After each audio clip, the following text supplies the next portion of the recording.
What's going on, fam? It's your boy GBoot2786 doing a unalive video. And I say unalive for a reason because it is not live. We are doing a recorded video, something I don't do very often here.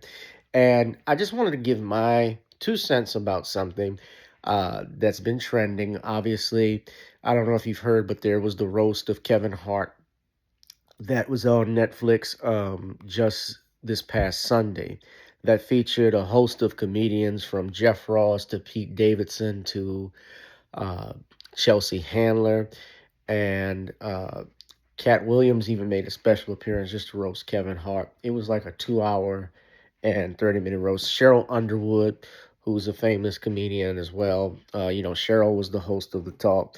And she got in, and so there's a lot of controversy about some jokes that were made by one comedian by the name of Tony Hinchcliffe. And Tony Hinchcliffe is a guy who hosts a podcast called Kill Tony. How he blew up was because he was a part of Joe Rogan's crew, I believe, or he made some appearances on Joe Rogan's podcast, and he built a following. And so he's very popular, and he's known as being an insult comic. His jokes are always off the wall. They are not politically correct. And he actually got in trouble a few years ago because he actually called one of the comedians, I think, who was Chinese American, he made a racial epithet.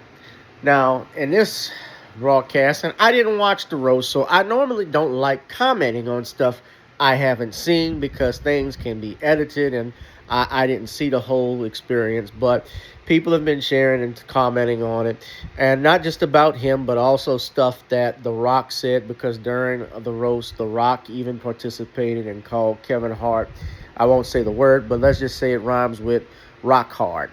Uh, that, it rhymes with that, or it starts with re, and you can figure it out from there. You're all smart, I hope.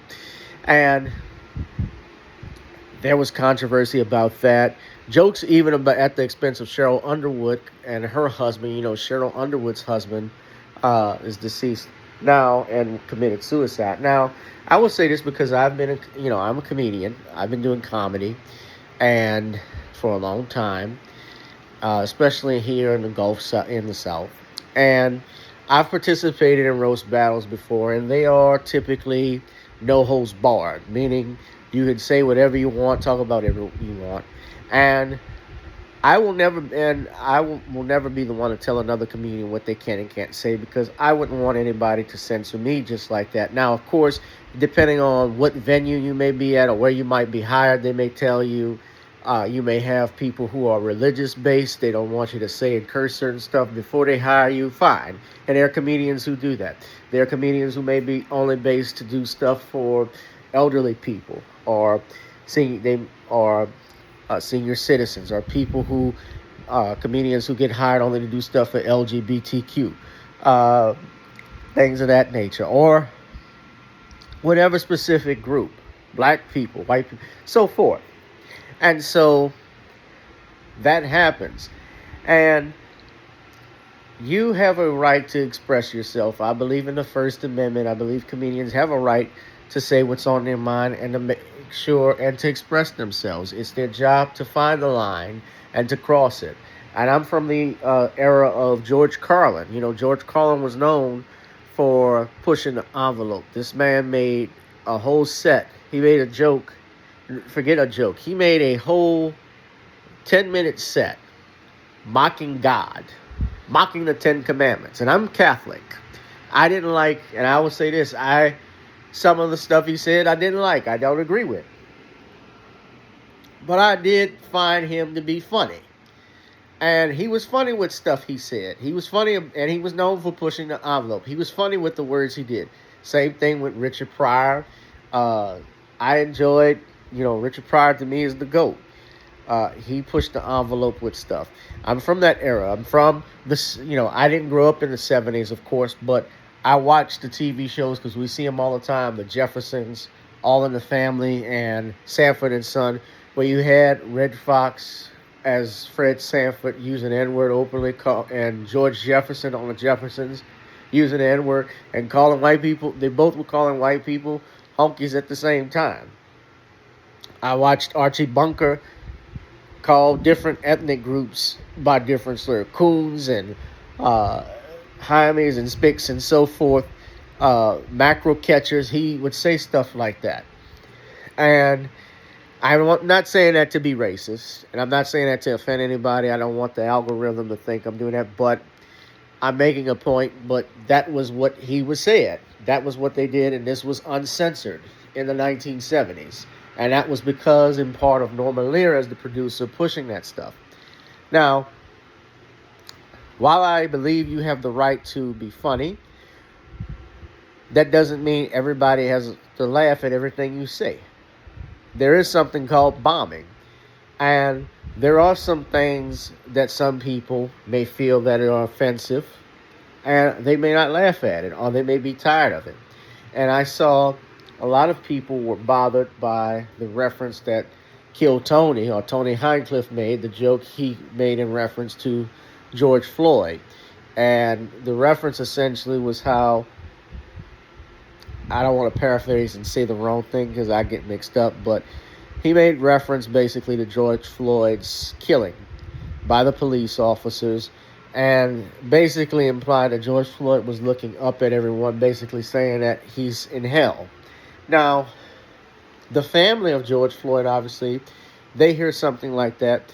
They didn't like it, and understandably so, and that is their right. And they were not alone. There were other people who thought it was in poor taste, who thought it was disgusting. Lil Rel didn't like it. Lonnie Love didn't like it. There are a lot of people who didn't like it. Now, Kevin Hart defended the comedians and what they said the next day. And typically a roast, like I say, it's a no holds barred thing. People will say stuff you don't like. People will say anything off the wall. Now, he said that at a roast. Do I think Tony Hinchcliffe would, if he would say that on the street, would the reaction be different?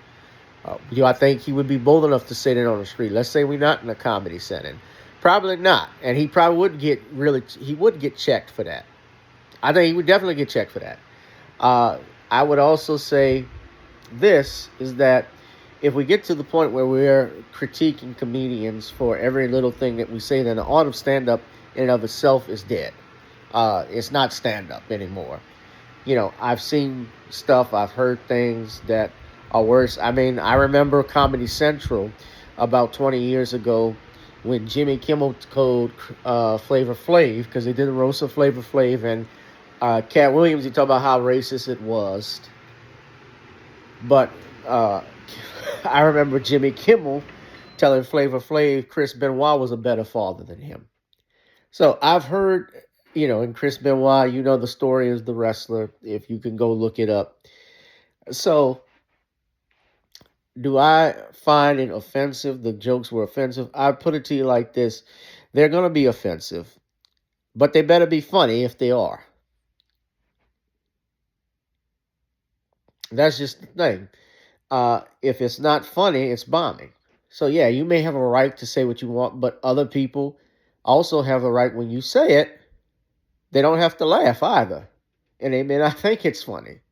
Now, I say all of this too in closing, as I'm doing this. Kill Tony doesn't care about what I think or what other people say. He said what he said, and guess what? He's gonna go back home and he's gonna get signed up to do more shows, more specials, another roast of a celebrity, and he's gonna make money from it. These are not stopping anything. They are not stopping anything with these things. And we got bigger issues in the world too to worry about, especially as black people, because hey, when George Floyd was killed and they talked about doing a George Floyd policing act, we didn't get that. We didn't get this from a certain group. And you had 4 years in office to do so. So keep in mind, we get upset and get excited, I think, as a society at the wrong things. And we should put our anger and our actions and stuff that really matters and not a comedian. that's saying stuff like saying making offensive jokes. The best way you can actually hurt a comedian if you don't like them or their content, and I tell you this right now, is not pay attention to them because they love attention, and I don't think we should be giving all of this an attention. But that's my 2 cents, and I wanted to comment on it. And uh, just let me know what y'all think in the chat, family. I saw this and I just felt I needed to speak on it. And look, I don't normally speak on stuff I don't see because I didn't watch the roast, but a lot of people had a comment on it. And we need actually, I mentioned the hate crimes bills. We actually need that stuff right now because you have a fool like Chud the Builder, and he tries to do, I think, a little more extreme stuff than Tony Hinchcliffe. Chud the Builder actually just got arrested. I believe this is his second arrest now because he went in Tennessee and started making racial epithets towards blacks while he's armed with a weapon, according to the reports I read. And he does this to try and incite stuff. He's been doing it all across the internet. I think, I support the First Amendment, but when do you say enough is enough? Because the First Amendment also does state, while you may have the freedom to express yourself, that doesn't mean you're free from consequences either. And people make this misnomer too with free speech that it's really to protect you from the government, not private entities, unless private entities or actors are acting on behalf of the government. But Chud the Builder has been doing stuff basically. He's not being funny. He's doing stuff for hate crime purpose. And it seems like he's trying to provoke a violent act, which is what allegedly happened tonight. But I didn't want to comment on that. I'll save that for another video. In the meantime, you all be safe and be blessed.